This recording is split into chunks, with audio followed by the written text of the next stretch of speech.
Bonjour, bonjour et bienvenue sur KTV en direct à la télévision, à la radio et sur les réseaux sociaux pour fêter les 10 ans de la départementalisation et cette fois sur l'aspect féminin. Et Dieu sait si les femmes sont importantes et ont joué un rôle majeur dans la Mayotte française. Il y a des femmes leaders à Mayotte. L'une d'entre elles est là, Yasmina Aouni, bonjour. Bonjour Léo, bonjour Kamar et bonjour à toutes les Mahoraises et à tous les Mahorais. Et c'est un double anniversaire pour vous, parce que c'est non seulement Mayotte, mais le vôtre aussi. Oui, c'est mon anniversaire aujourd'hui. Alors, joyeux anniversaire, hein. Merci.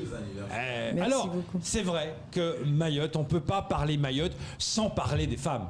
Oui. Les femmes se sont battues, je veux dire, des chatouilleuses, se sont vraiment battues pour que Mayotte soit française. C'est vraiment un combat féminin. Tout à fait. Alors, c'est vrai que en 1900, en fait, depuis la fin des années 50 jusqu'aux années 60 et puis jusqu'à l'aboutissement de la revendication en 1974, les femmes ont été au premier plan, mais bien avant, disons que du fait même de notre identité Makoua, la femme, bien avant le combat Mayotte française, a toujours occupé une place très importante au sein de la société. Donc oui, les Makoua que nous sommes sont une société matriarcale. J'allais dire, voilà, c'est ça. J'allais dire, on en parlait avec Saïd Kambi, que c'est une société matriarcale, Mayotte. Est-ce que ça a été une joie de vous dire, voilà, enfin maintenant, on est département, c'est bon, on avance, on va rester française?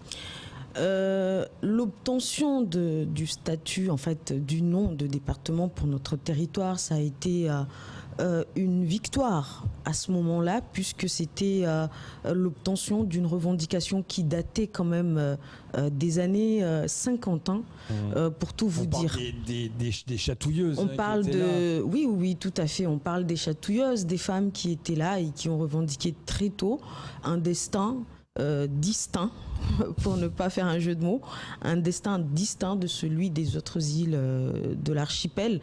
Et donc naturellement en 2011, le 31 mars 2011, quand on a vu le résultat du référendum, 95%, ça a été une belle victoire, une euphorie même populaire, mais c'est vrai que c'était une victoire d'étape.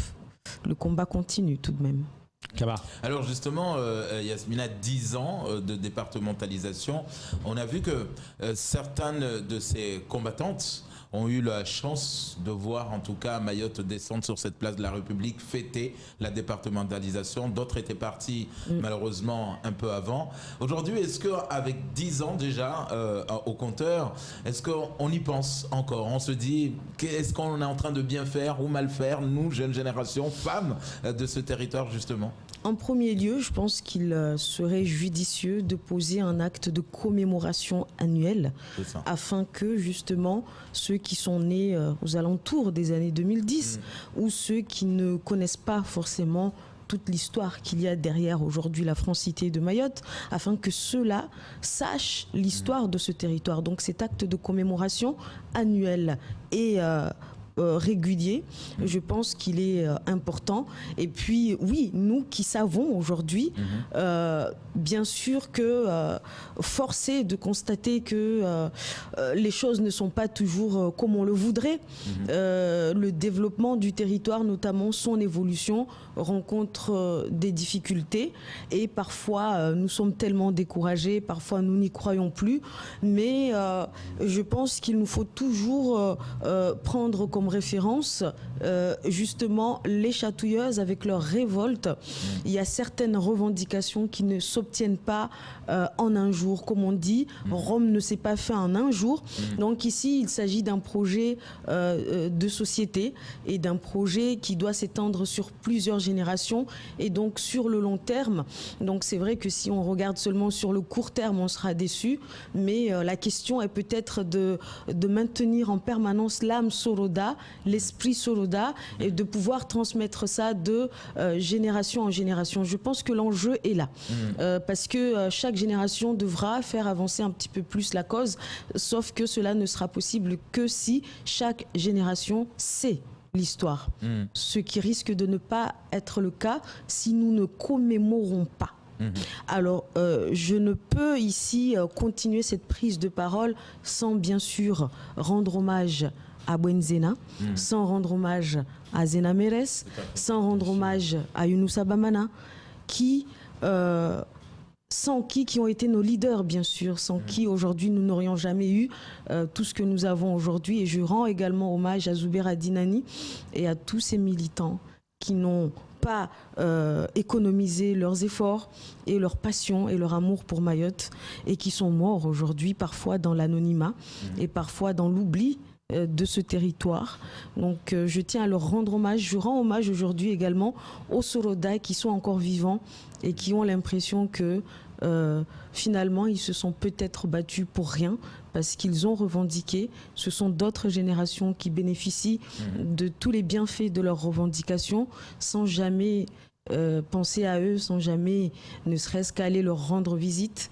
Donc mes salutations respectueuses au sénateur Marcel Henry, mes salutations respectueuses à Mouchoula et mes salutations respectueuses à tous ces combattants qui sont encore en vie aujourd'hui et qu'ils nous excusent à nous, jeunes générations, parfois, de ne pas suffisamment leur accorder la place qu'ils méritent. Mes salutations également à Langa, qui a été à sa façon un Soroda et qui a dit, voilà, dans l'une de ses chansons que, voilà, quand ils partiront, ils nous manqueront. Et beaucoup sont partis. Et il nous manque déjà, et Langa est là, et c'est un Soroda à sa manière, et j'ose espérer qu'aujourd'hui, en ce 31 mars 2021, peut-être que nous allons prendre conscience du fait que nous avons négligé ceux qui sont vivants et qui nous ont permis d'être là où nous sommes, et j'ose espérer que nous nous rattraperons. Est-ce que la place des femmes à Mayotte a évolué entre 2011 et 2021 depuis que Mayotte est passé département ? Concernant la vie politique, spécifiquement, politiquement parlant, disons qu'il y a eu un coup de pouce, bien sûr, de la loi, puisque la loi sur la parité de mai 2013 a permis l'arrivée massive de femmes au département. Malheureusement, elle n'avait peut-être pas été suffisamment préparée. Et il y a les coutumes et les traditions qui sont là, les habitus, comme dirait Bourdieu, qui sont là, qui freinent un peu. Donc il y a eu une féminisation, mais ça a été quand même... elles ont été des pionnières, puisque jamais nous n'avons eu autant de femmes au sein de l'hémicycle. Et je sais qu'on peut dire qu'elles auraient pu mieux faire, et je sais que ça n'a pas non plus été facile, donc je ne vais pas les juger, je ne vais pas jeter la pierre sur elles. Mais bien sûr, entre 2011 et aujourd'hui, l'avancée majeure a été cette arrivée massive de figures féminines au sein du département. Après, on peut regretter qu'au niveau de nos communes, nous n'ayons plus aucune femme maire. C'est un grand regret. Après, au niveau de nos parlementaires, nous avons quand même ici actuellement la chance d'avoir la première et unique femme députée de ce territoire depuis 1975. Donc disons qu'il y a des choses positives et d'autres points et des points sur lesquels on peut exprimer bien sûr des regrets. Bien sûr qu'on regrette aujourd'hui la disparition, comment dire, le retrait de la catégorie d'élus de certaines figures comme Anchia Bamana, comme Roukia Lahadji, qui animait bien les choses, qui impulsait des dynamiques très positives. Maintenant, j'espère que les électeurs mahorais et que notre société saura retenir toutes les leçons qu'il faut tirer de ces événements que je viens d'énumérer, et qu'à l'avenir, on ira dans une amélioration continuelle de la féminisation de notre vie politique mahoraise. Quel était le changement le plus radical ? Est-ce que c'est quand on a déclaré, des politiques ont déclaré ici la fin de la polygamie, est-ce que ça a été une révolution à Mayotte ? Est-ce que ça a mis un frein ou pas ? Absolument pas, Kamar est là pour en témoigner. J'aime bien cette question. J'aime beaucoup la réponse. Non, malheureusement, en ce qui concerne la vie sociale des Mahoraises, l'on peut regretter effectivement que certaines pratiques dégradantes, il faut le dire, persistent encore, et la polygamie fait partie de ces pratiques-là. Après, Il y en a qui font un réel choix de vivre en situation de polygamie, mais je pense qu'elles sont rares. La plupart subissent cette pratique et c'est dommage. Et puis au niveau économique, nous sommes le territoire où l'on observe la féminisation la plus importante dans le monde de l'entreprise, dans le milieu entrepreneurial. Donc ça, c'est un point positif et ça montre en fait qu'à chaque fois la femme mahoraise, lorsqu'elle doit prendre les choses en main, lorsqu'elle doit gérer la logistique, lorsqu'au niveau sociétal les choses vont mal, elle est là et elle prend les choses en main. Et puis à présent, pour la société mahoraise, il s'agit de la reconnaître à sa juste valeur. Alors justement, Yasmina Amni, 10 ans de départementalisation, mais prochainement on doit également renouveler le nouveau bureau, l'exécutif du département.